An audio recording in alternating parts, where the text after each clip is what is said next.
Começou! As forças armadas pressionam com novas armas. O céu sobre a Ucrânia agora está seguro.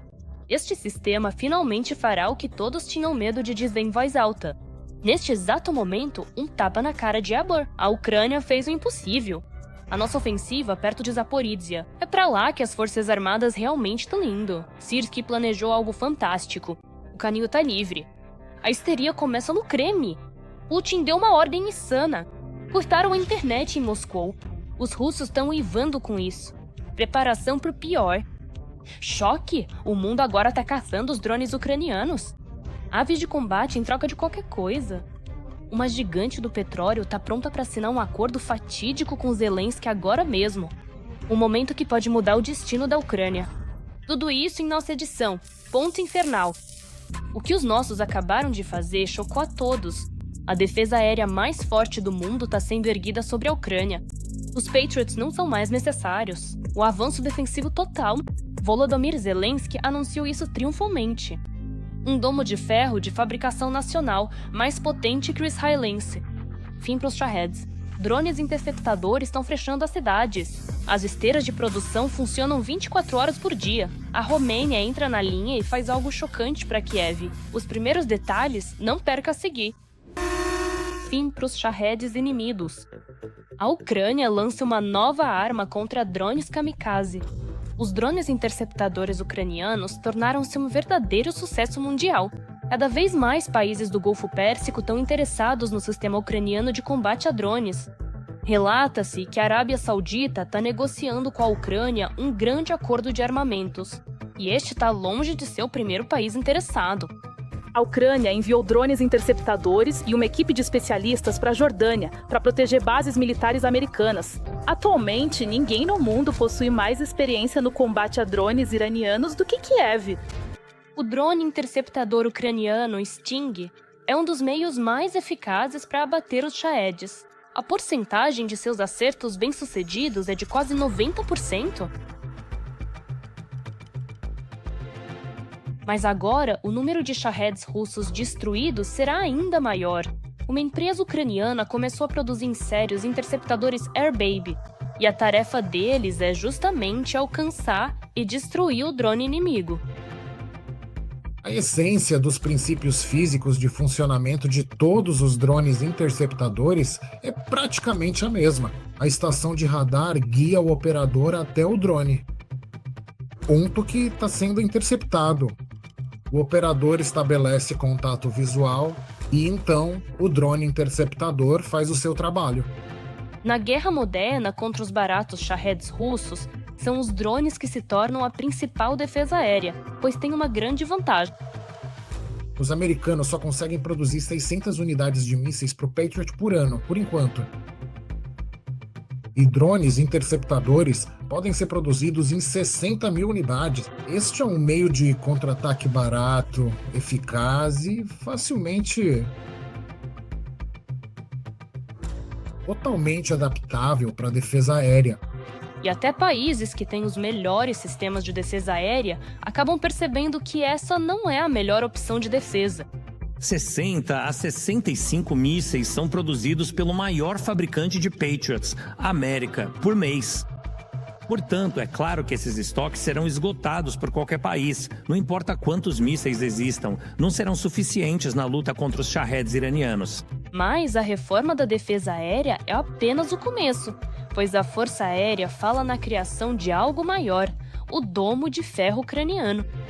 No momento, temos 4 componentes claramente definidos que funcionarão para criar o nosso domo ucraniano. Ele será diferente do israelense, porque o nosso domo precisa ser muito maior. Em relação ao nosso domo, digamos, o domo israelense é uma manchinha, puramente em termos de tamanho. Eu quero dizer, portanto, preencher uma manchinha com mísseis caros é possível, mas preencher o nosso domo, digamos, com mísseis grandes como o Patriot ou o Iris-T é impossível. Mas será que esse domo será realmente melhor que o israelense e de que forma? Militarmente, isso é chamado de Sistema Unificado Integrado de Defesa Aérea. Ou seja, a essência da ideia se resume a unir todos os meios de observação e detecção de alvos inimigos com os meios de interceptação e incluir tudo isso em um sistema automatizado, por assim dizer. Obviamente, o nosso sistema será melhor que o israelense, tenho certeza disso. A indústria de defesa ucraniana está se desenvolvendo em um ritmo recorde. Ela há muito tempo parou de depender da ajuda de países amigos e começou a apostar em tecnologias próprias para a defesa contra ataques russos. Mas até que ponto, mesmo com tais tecnologias, será possível criar um domo sólido? Quando a transferência de dados dos meios de detecção para os meios de destruição é rápida, o tempo de reação diminui. O tempo de reação diminui, o que significa que aumenta o tempo para a tomada de decisão de destruir o alvo. E se não destruir, você tem uma segunda chance. A capacidade de produção da Ucrânia cresceu quase 50 vezes e já supre mais da metade das necessidades de armamento das Forças Armadas. E é perfeitamente lógico que outros países estejam interessados em cooperar com a Ucrânia. Nossa experiência em como combater os Shaeds é única. Ninguém mais tem essa experiência. A questão não é apenas ter drones interceptadores. A questão é a integração disso no sistema geral de defesa aérea, a questão do software específico. E a questão mais importante entre nós é a experiência que os militares têm. Nossos militares... Kiev vai ainda mais longe. O presidente da Ucrânia e o presidente da Romênia concordaram com a produção conjunta de drones, que será localizada em território romeno.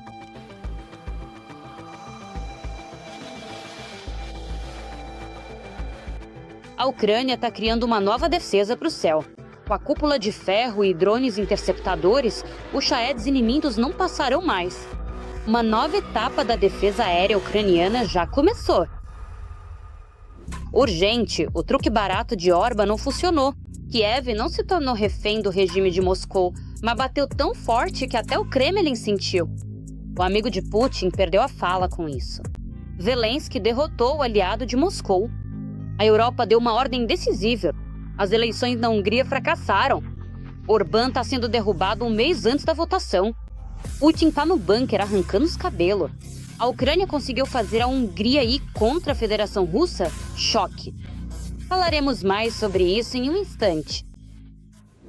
A Hungria continua a pressionar a Ucrânia e volta a apresentar queixas. Desta vez, a Hungria reagiu às alegações da Rússia sobre um suposto ataque ucraniano a uma estação de compressão ligada ao Turkstream e chamou isso de ataques contra a soberania da Hungria. O ministro das Relações Exteriores da Hungria, Péter Szijjártó, afirmou que o Turkstream garante o fornecimento de gás para a Hungria e, sem ele, o abastecimento do país seria simplesmente impossível. A Ucrânia agora atacou a infraestrutura do Turkstream na Rússia, que garante o fornecimento de gás para a Hungria. Sem o Turkstream, a Hungria simplesmente não poderá receber gás com segurança do ponto de vista geográfico e físico. O bloqueio pela Ucrânia do trânsito pelo oleoduto Druzhba e este golpe no Turkstream são ataques sérios contra a nossa soberania. Só que Szijjártó não especificou onde e quando essa infraestrutura foi atacada. Sobre o fato de que a Ucrânia supostamente quer atacar o Turkstream, o próprio ditador da Rússia, Vladimir Putin, declarou repetidamente: Trata-se de uma possível explosão de nossos sistemas de gás no fundo do Mar Negro. São os chamados Turkstream e Bluestream. Eles não conseguem se acalmar. Não sabem o que fazer para destruir este processo de paz com a tentativa de resolução por meios diplomáticos. Fazem de tudo para realizar algum tipo de provocação. E tudo isso acontece em meio à aproximação das eleições na Hungria, marcadas para 12 de abril. Orbán, nestas eleições, apostou totalmente no tema da política externa e, em particular, sobre o tema da demonização da Ucrânia. Por que ele fez isso? Bem, porque ele não tem do que se gabar em termos de política interna. Um enorme nível de corrupção, constantes escândalos de corrupção e outros envolvendo ele e representantes de seu partido. Piora das relações com a Europa e, em geral, com os vizinhos da Hungria. Tudo isso dificilmente é um resultado que se possa apresentar ao eleitor para conseguir a reeleição. Recentemente, o primeiro-ministro da Hungria, Viktor Orbán, afirmou que as autoridades ucranianas estariam interferindo ativamente nas eleições húngaras. Segundo ele, o lado ucraniano se importa com o resultado das eleições da Hungria e, por isso, decidiu participar da campanha eleitoral. De acordo com o premier húngaro, os participantes ativos destas eleições não serão apenas os políticos da oposição húngara, mas também as autoridades ucranianas e o presidente da Ucrânia. Nós nos baseamos no bom senso, por isso não deve nos surpreender. Participantes ativos destas eleições serão o presidente da Ucrânia e a Ucrânia, e devemos derrotá-los também. Sabemos que eles financiam nossos oponentes, sabemos como isso acontece. Ou seja, eles demonizam constantemente a Ucrânia no âmbito da campanha eleitoral. Provavelmente com a participação de estrategistas políticos russos e especialistas do GRU russo, Orbán apostou em uma política externa de demonização da Ucrânia e da Europa. Ele já fazia isso antes, só que antes seus principais inimigos eram, por exemplo, os Soros. Agora, em vez de Soros, são a Ucrânia e Zelensky. No entanto, em meio a todas essas provocações, declarações e ações da Hungria, os estrategistas do Kremlin de Orbán erraram sobre quais cartas a Ucrânia realmente tem em mãos. Os recursos financeiros da Ucrânia mostraram-se menos esgotados do que os políticos temiam. E o país pode aguentar pelo menos até o início de maio. 4 fontes familiarizadas com as finanças de Kiev informaram isso ao político. Antes, temia-se que as autoridades ucranianas, enfrentando um déficit orçamentário de pelo menos 50 bilhões de dólares este ano, ficassem sem fundos já no final de março. No entanto, a situação mudou depois que o Fundo Monetário Internacional aprovou um empréstimo de 8,1 bilhões de dólares para a Ucrânia no mês passado. Deste montante, 1,5 bilhão de dólares foi pago imediatamente.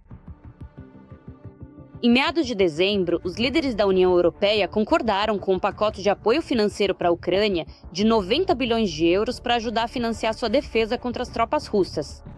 No entanto, a Hungria bloqueou recentemente essa iniciativa, acusando a Ucrânia de atrasar deliberadamente a reparação do oleoduto Druzhba danificado por razões políticas, para influenciar as eleições que poderiam remover do poder o atual primeiro-ministro Viktor Orbán. Kiev rejeitou estas acusações, afirmando que o oleoduto está demasiado danificado para transportar fornecimentos importantes de petróleo russo para a Hungria após um ataque de drone no final de janeiro. Muito provavelmente, os estrategistas do Kremlin, de Orbán, contavam que caso a primeira parcela do empréstimo de 90 bilhões não chegasse no início de abril, o governo ucraniano teria que cortar gastos devido ao déficit. Tal situação significaria que Kiev estaria interessada em encontrar formas de desbloquear o oleoduto para liberar o empréstimo. Isso significaria uma tentativa de negociar com Orbán, que assim venceria a guerra política declarada por ele mesmo.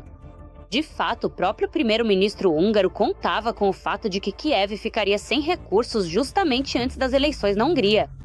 Agora, se o reparo do oleoduto Druzhba não ocorrer até 12 de abril, Orbán terá efetivamente perdido. Isso pode ser um fator negativo para a popularidade do primeiro-ministro húngaro, já que o eleitor não terá a vitória prometida sobre a Ucrânia.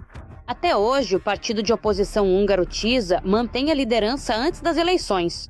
Finalmente surgiu um líder da oposição na Hungria, o líder das forças de oposição, Péter Magyar. Orbán tentou de todas as formas demonizá-lo. Até agora não está funcionando muito bem. Como escreve a Reuters, há um mês das eleições na Hungria, o TISA de Péter Magyar lidera sobre o Fidesz, do primeiro-ministro Viktor Orbán, por 14 pontos percentuais entre os eleitores decididos. Em janeiro, a diferença era de 16 pontos. O TISA obteve o apoio de 53% dos eleitores decididos. O índice não mudou desde janeiro, enquanto o Fidesz foi apoiado por 39%. Mas, de qualquer forma, haverá muitas perguntas para ele, no futuro, sobre suas atividades, corrupção e ligações com a Rússia. O que ele recebia por negociar, na prática, o status de líder de um Estado-membro da União Europeia. Ou seja, haverá muitas perguntas para ele, e espero que em um mês a Hungria tenha um novo governo, com o qual a Ucrânia possa tentar construir relações mais adequadas e normais. Urgente! O sul da Ucrânia nunca viu um avanço assim. Os nossos planejaram algo que vai arruinar os planos deles direto nos gabinetes. Sobre isso, todos se calam por enquanto. Uma batalha decisiva está próxima. Dnipropetrovsk deu um soco direto na boca do inimigo. O fracasso épico foi capturado pelas câmeras. Uma região inteira está livre. As forças ucranianas avançaram perto de Zaporíjia. Os paraquedistas esmagam os russos sem piedade. Vocês precisam ver isso primeiro. As forças ucranianas de sistemas de drones atuam ativamente na direção de Zaporíjia. Aqui, o exército ocupante é forçado a recuar. Para estabilizar a situação, eles estão enviando muitas forças extras. No escudo de defesa aérea da primavera, com drones, já foram destruídos 19 elementos de defesa aérea entre 1 e 12 de março. Os drones das SBS destruíram mais 2 sistemas de mísseis, um lançador S-300V e um sistema Thor na noite de 12 de março de 2026, além de vários alvos militares, um ponto de implantação temporário, um depósito, uma base de reparos e uma oficina de drones simultaneamente em 4 localidades nos territórios ocupados da região de Zaporíjia. Segundo o presidente da Ucrânia, Volodymyr Zelensky, nos últimos 1 mês e meio, no sul da Ucrânia, as forças de defesa libertaram 435 quilômetros quadrados.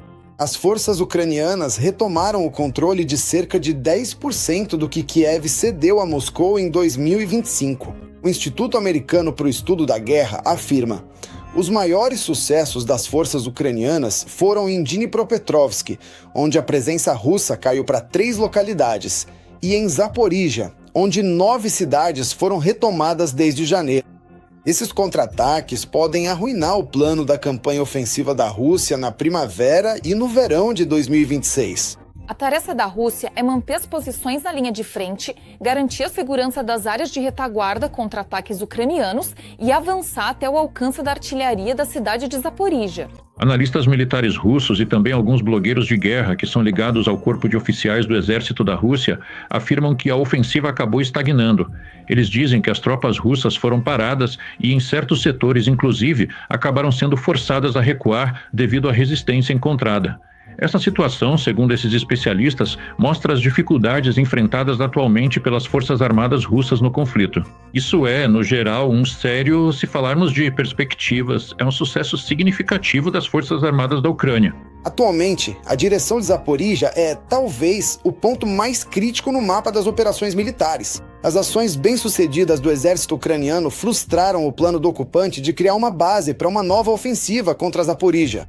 Zaporíjia é uma cidade industrial muito potente e, obviamente, o impacto na cidade teria, consequências significativas para a indústria, para o nosso estado e para a resiliência das Forças Armadas. Consequentemente, ele planeja realizar tais ações de maneira estratégica junto com seu grupo ofensivo para bloquear o trabalho ativo e contínuo da indústria na região de Zaporíjia, causando assim diversos inconvenientes para o nosso estado. Ou seja, o objetivo é chegar àquela área específica do terreno onde será possível, de forma tranquila, alcançar e atingir os alvos desejados com meios de artilharia. Dessa forma, ele busca dificultar o funcionamento normal das atividades industriais e impactar negativamente o desenvolvimento da região, aproveitando as condições do terreno para garantir maior eficácia em suas operações. O inimigo tem vantagem em força humana. Em algumas áreas, para cada soldado das Forças Armadas da Ucrânia, há 4 ocupantes. Os pilotos russos de drones estão chegando perto. Eles estão aumentando o alcance de seu reconhecimento. E o fato de perderem 10 pilotos por dia não será um problema para eles. O principal é alcançar o objetivo tático de se aproximar de Zaporíjia. Eu conheço o plano do comandante-em-chefe em detalhes. Há apenas uma questão: o país será capaz de fornecer recursos suficientes para a implementação deste plano? O plano é muito bom. O plano tem tanto uma certa visão operacional quanto uma visão estratégica. Com este plano, 2 questões serão resolvidas de uma só vez. Uma questão será resolvida na direção de Zaporíjia, a outra será resolvida na região de Dnipropetrovsk. Ou seja, 2 questões serão resolvidas simultaneamente.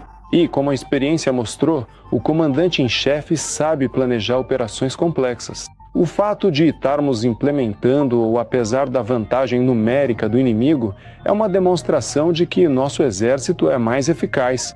Atualmente, as ações de contraofensiva bem-sucedidas das Forças Armadas da Ucrânia repeliram o ocupante e não há ameaça de aproximação ao centro regional. Mas a campanha de primavera-verão apenas começou. E será muito difícil. E quando Moscou mergulhou urgentemente na escuridão digital, a internet desaparece e os smartphones de milhares de pessoas se transformam em meros tijolos. Aquilo sem o qual ontem a metrópole não podia viver nem uma hora, hoje simplesmente não funciona. A cidade está morrendo lentamente e até o trabalho da Duma estatal está em pausa. Putin iniciou um processo pelo qual os moscovitas não conseguem mais se conter. E enquanto uns fazem piada, outros questionam seriamente. O que é isso? Uma falha? Outro experimento com a internet soberana? Ou uma tentativa de apertar ainda mais os parafusos? Vejamos. Diga-me se a internet móvel está funcionando? Não. Se a internet móvel está funcionando, nada está funcionando para nós. Moscou voltou à idade da Petra. Choque, a internet móvel não está funcionando em Moscou. Recentemente, combinei de encontrar meus amigos, mas não conseguimos nos achar. Não tinha sinal na internet. E ontem e anteontem começaram a bloquear a internet com muita força em Moscou. Nos distritos centrais da capital russa, já faz uma semana que há problemas de conexão com o mundo exterior. Antes disso, São Petersburgo sofreu. Hoje, no centro de Moscou, minhas mensagens no Telegram não enviavam. O que me irrita não é isso em si, mas não saber se é bloqueio do Telegram ou problema na internet. Meu VPN travou porque esqueci de desligar ou ligar ou de colocar crédito no celular. Demorou tanto para checar tudo isso que até tentei usar um pombo em Moscou, mas nem isso deu certo. Queria mandar mensagem, mas ele voou e a defesa aérea abateu. Empresários de Moscou perderam bilhões de rublos. As perdas totais em apenas 5 dias de restrições variam de 3 bilhões a 5 bilhões. Os mais afetados foram as pequenas e médias empresas, serviços de entrega, táxis, carona compartilhada e o varejo com terminais móveis. Você não consegue usar o GPS.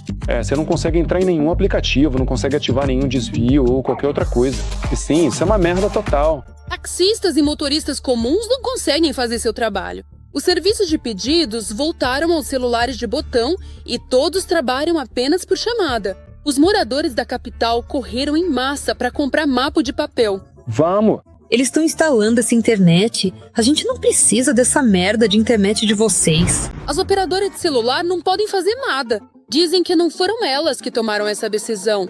Joguem fora os celulares. Não servem para nada. É uma bagunça, eu acho. E ainda arrancam nosso dinheiro. Desde 3 de março de 2026, entraram em vigor emendas que obrigam as operadoras a suspender os serviços de comunicação a pedido do FSB, em casos definidos pelo próprio Putin. O senhor tem celular, Vladimir? Não. Que se dane essa internet, eu não quero ser explodido todo dia por lá. As autoridades não dão prazos para o fim das interrupções, alegando preocupação com a segurança. Nós, como Estado, estando em estado de guerra, devemos ter consciência disso e dizer aos nossos cidadãos que, em algum momento, teremos que aguentar. Bem, alguns inconvenientes. Eles não acontecem porque o Estado não tem nada melhor para fazer do que ficar bloqueando as coisas. Não, é simplesmente uma questão da sua segurança pessoal. Hoje você não foi explodido, mas e amanhã? Além disso, até os deputados enfrentaram esse problema. Na Duma Federal, a internet móvel e o Wi-Fi desapareceram. Até ontem não funcionava em todos os celulares, e agora ambas as redes. Uma para todos, a outra com senha. Sendo que ontem ela também não estava lá, simplesmente não tem. Aprovo totalmente. Os deputados devem estar unidos ao povo. Quando o Partido Rússia Unida, com sua política de sufocamento ou resfriamento, acabar com o esgoto, os banheiros da Duma também terão que ser fechados. O trabalho parou, e então surgiu uma ideia genial. Na Duma Federal, sugeriram a volta dos orelhões diante do corte de internet em Moscou. Surgiu a necessidade urgente de reviver os orelhões, mas agora com acesso à internet. Isso permitirá que os cidadãos fiquem conectados mesmo durante os apagões e garantirá um nível de segurança adequado. Os legisladores não conseguem acessar o e-mail de trabalho. Os telefones comerciais também não estão funcionando. Entre os russos, crescem as vendas de pagers, players, mapas de papel e telefones fixos. Eu vejo isso de uma forma muito negativa. Não consigo retirar minhas coisas no ponto de entrega porque a internet lá não funciona. Sim, estou usando sapatos que não são meus porque não consigo retirar os meus no ponto de entrega. Enfim, é uma tristeza. As pessoas começam a suspeitar que, provavelmente, chegaram à capital os testes de listas brancas que começaram em 2025 em todo o país. Eu acho que isso é o prenúncio de algo muito pior. Então, temos que nos preparar psicologicamente. Por exemplo, um bloqueio total ou... O diabo que os carregue, quem sabe? Acho que voltaremos à Idade Média em breve. O Kremlin ordenou o bloqueio regular das redes móveis devido aos ataques de drones ucranianos. Ao longo de todo o ano passado, foram registrados novos recordes no número de apagões de internet. O Ministério do Interior da Federação Russa diz que são medidas ativas para limpar a internet de informações proibidas. 17 mil decisões para restringir o acesso a vários sites, mais de 10 mil recursos da internet. 1 em cada 3 crimes cometidos por menores foi realizado através da internet. E em 4 anos, esse tipo de crime aumentou mais de 2 vezes. Anteriormente, o Roskomnadzor declarou oficialmente que planeja introduzir restrições graduais. Eles conseguem rastrear o tráfego de VPN. Eles vão começar a restringi-lo aos poucos. E o seu Telegram vai continuar travando mesmo com o VPN. E é isso. Então se alguém pensa, agora todo mundo vai usar VPN, até crianças de 5 anos já terão VPN. Sim, terão, mas nada vai funcionar. Em Moscou, as restrições ao acesso à internet parecem caóticas e fragmentadas. A lógica real por trás delas ainda é difícil de determinar. E quem sofre são os russos e as empresas. Mas uma coisa é clara. O objetivo real das autoridades é migrar os usuários russos para mensageiros e sites sob controle estatal, principalmente o Max e o VKontakte. Neste exato momento, novos drones ucranianos surpreenderam o mundo, o momento que Kiev esperava há anos. O Oriente Médio não para de ligar e está disposto a tudo. Uma gigante do petróleo implora a Ucrânia para vender essas ceras. As apostas estão mais altas do que nunca. Somente os nossos drones podem atingir o Irã. O céu agora está em mãos seguras. Momento decisivo chegou. Não perca os primeiros detalhes. A seguir, você ficará chocado com a forma como a situação virou a favor de Kiev. A maior produtora e exportadora de petróleo do mundo, a Saudi Aramco, quer comprar drones interceptadores do país. Eles querem usar drones para se proteger de ataques iranianos contra campos de petróleo. O enfrentamento de ataques aéreos em geral, e em particular ali, por exemplo, de veículos não tripulados, com Shahed de ataque e não só, há diferentes aparelhos do lado do Irã também. Existe esse problema, como vemos, já se passou meio mês de guerra no Irã e os iranianos, suas estruturas de força, usam seus meios de ataque aéreo, inclusive desferindo golpes não apenas contra tropas e alvos dos Estados Unidos e de Israel que se manifestaram, mas também daqueles estados que estão lá e, em maior ou menor grau, estados árabes que participam desta guerra. O círculo desses estados está se expandindo. Segundo fontes do The Wall Street Journal familiarizadas com a situação, a gigante do petróleo Saudi Aramco está negociando com pelo menos 2 empresas ucranianas a compra de drones interceptadores. Como já estamos no 5º ano de guerra na Ucrânia e as forças de defesa da Ucrânia adquiriram certa experiência no sistema e formaram um sistema de defesa aérea e antimísseis, incluindo a chamada, que está sendo formada agora e se desenvolvendo, pequena defesa aérea, isso significa que os meios e as forças, ou seja, os militares que combatem os meios de ataque aéreo do inimigo em altitudes, digamos de 10 metros a 3 quilômetros. A empresa busca superar seus próprios concorrentes entre o governo e países da região, incluindo o Catar. Por isso, a Aramco negocia com as empresas ucranianas Skyfall e Wild Hornets, que produzem drones interceptadores que colidem com outros drones ou explodem perto deles. Se pegarmos especificamente a Arábia Saudita, tanto o Estado quanto a empresa se ocupam disso. Uma empresa robusta, poderosa, ou seja, que tem seus próprios meios e, sem esperar que essas questões sejam resolvidas diretamente pelo Estado, eles avançam.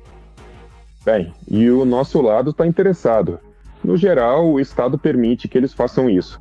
Bem, para nós isso é vantajoso, pois devido à ajuda com forças e meios, sendo as forças os militares e os meios onde, bem, por exemplo, o que mais interessa a todos são os drones caçadores, que são produzidos aqui, foram adotados e mostraram sua devida eficácia. Por isso, eles se envolvem inclusive com essas estruturas privadas. Não é a primeira vez que surgem informações sobre negociações com a Aramco. Anteriormente, isso foi relatado pela publicação francesa Intelligence Online. Como o nosso presidente já afirmou, há 11 países interessados e, no geral, eles incluem os Estados Unidos da América, a Grã-Bretanha e outros estados europeus que precisam disso. Mas agora é especialmente relevante para os estados árabes, ou seja, no Oriente Médio, aqueles que estão de alguma forma envolvidos na guerra no Irã. O diretor da Saudi Aramco, Amin Nasser, também alertou sobre consequências catastróficas para a economia global se a guerra entre os Estados Unidos e o Irã se prolongar. Por enquanto é só. Eu sou Darina Rutscalo. Mais notícias bombásticas na nossa próxima edição. E por enquanto, não se esqueçam de se inscrever e deixar o seu like. Até a próxima!